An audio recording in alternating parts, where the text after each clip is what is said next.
Cirurgia de desvio de septo muda a aparência do nariz?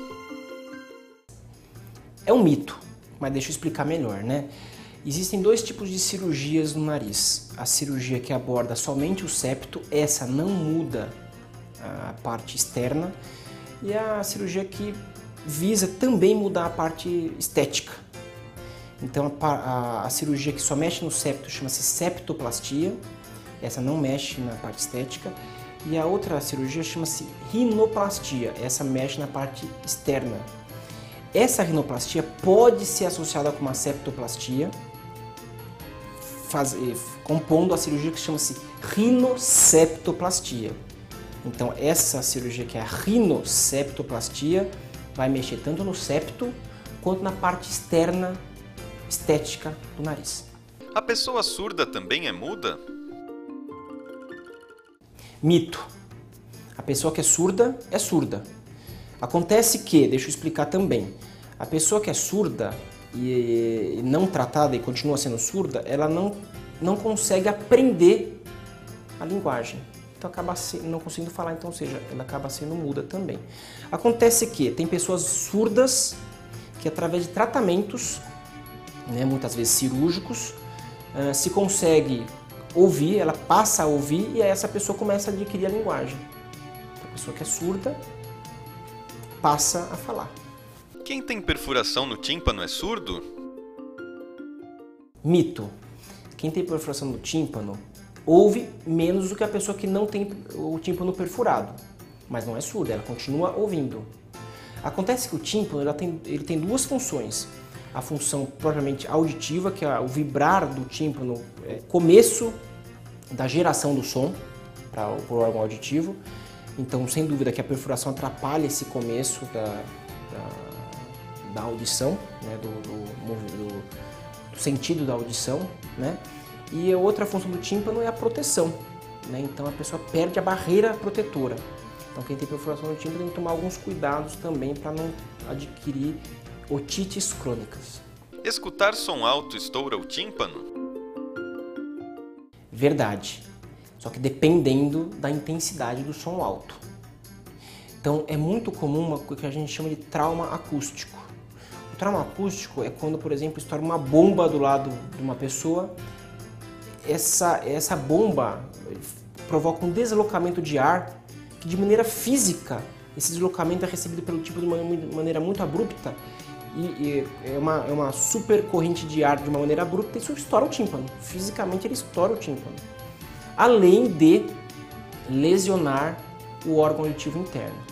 Então, trauma acústico, um som muito alto, dependendo do grau desse som, pode sim estourar o tímpano.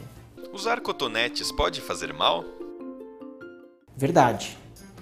O cotonete, ele acaba empurrando muitas vezes a cera para o condutor auditivo, formando até muitas vezes rolhas de cera, o que impede a adequada percepção do som para a pessoa que tem essa rolha de cera.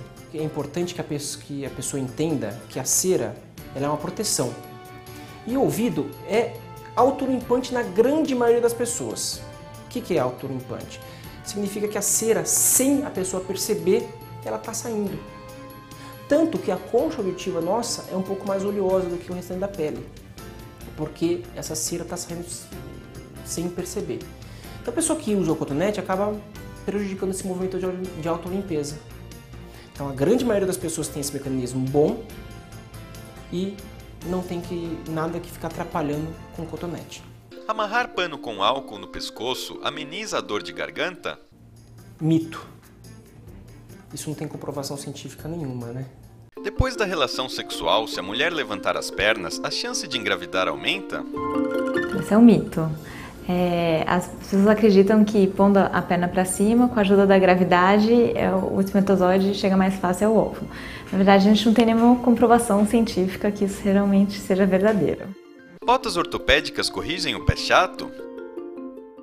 Com relação ao uso de botas ortopédicas para pés chatos, vale a pena dizer que os pés chatos, em geral, são pés bastante flexíveis. O mito do pé chato, pé plano, o nome médico que a gente dá para os pés chatos são os pés planos. São pés bastante móveis, são pés que têm até uma taxa menor de complicações, têm menos dores, são pés que dão menos problemas ortopédicos. Então, normalmente, os pés chatos, os pés planos, eles não precisam de nenhuma forma de tratamento específica. Na dúvida, em qualquer problema, vale sempre a pena consultar um especialista, um ortopedista, se possível até um especialista em pé. Existem ortopedistas especializados nessa área, mas em geral os pés planos, os pés chatos, não requerem nenhum tipo especial de tratamento, incluindo o uso de botas ortopédicas. Em geral, não é necessário. Babosa evita a queda de cabelo? Mito. Não existe nenhuma evidência científica que a babosa ajude para a queda de cabelo. Existem muitos relatos de que as pessoas usam a babosa para hidratar o cabelo, que deixe mais brilhoso, mas isso também não é comprovado.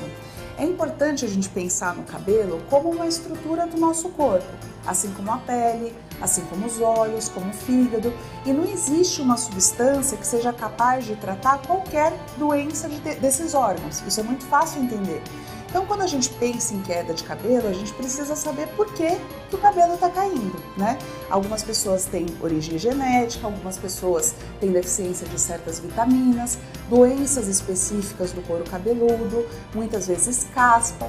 Muitas vezes a queda de cabelo pode ser o reflexo de alguma doença interna que esteja causando essa queda. Pós-gravidez, existe muita queda de cabelo, pós-cirurgia, momentos de estresse. Então, é muito difícil dizer que um produto, por mais utilizado e mais natural que seja capaz de tratar qualquer problema de queda de cabelo, porque a queda de cabelo não é uma coisa só, ela é multifatorial. Então, o que é importante? Quando a gente tem suspeita de queda de cabelo, a gente deve procurar um dermatologista. Ele é o profissional mais indicado para tratar as doenças do couro cabeludo. E aí é importante que o médico avalie realmente se a quantidade de cabelo que está caindo é significativa. É importante saber que a gente perde em torno de 100 fios de cabelo por dia. Nas pessoas que têm cabelos longos, essa queda é muito mais perceptível, porque se vê uns chumaços de cabelo, né? É importante ver se existem áreas de falha de cabelo. É importante saber se tem alguma doença no couro cabeludo que esteja provocando essa queda. É importante saber como anda a parte nutricional, como anda a parte emocional e outras doenças que eventualmente a pessoa possa ter. Então, dizer que a babosa trata a queda de cabelo é mito, não existe nenhuma comprovação de que isso aconteça. Ler no escuro prejudica a visão? Mito. Né? Na verdade, existem vários mitos relacionados com os olhos, né?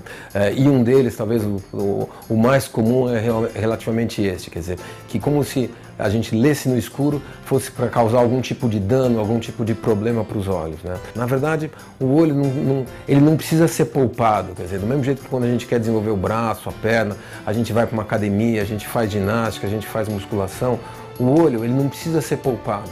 É claro que é mais confortável você ler numa luz mais adequada, mas não que você vá ler num ambiente mais escuro que vai causar qualquer tipo de dano, qualquer tipo de problema, qualquer tipo de doença para os olhos.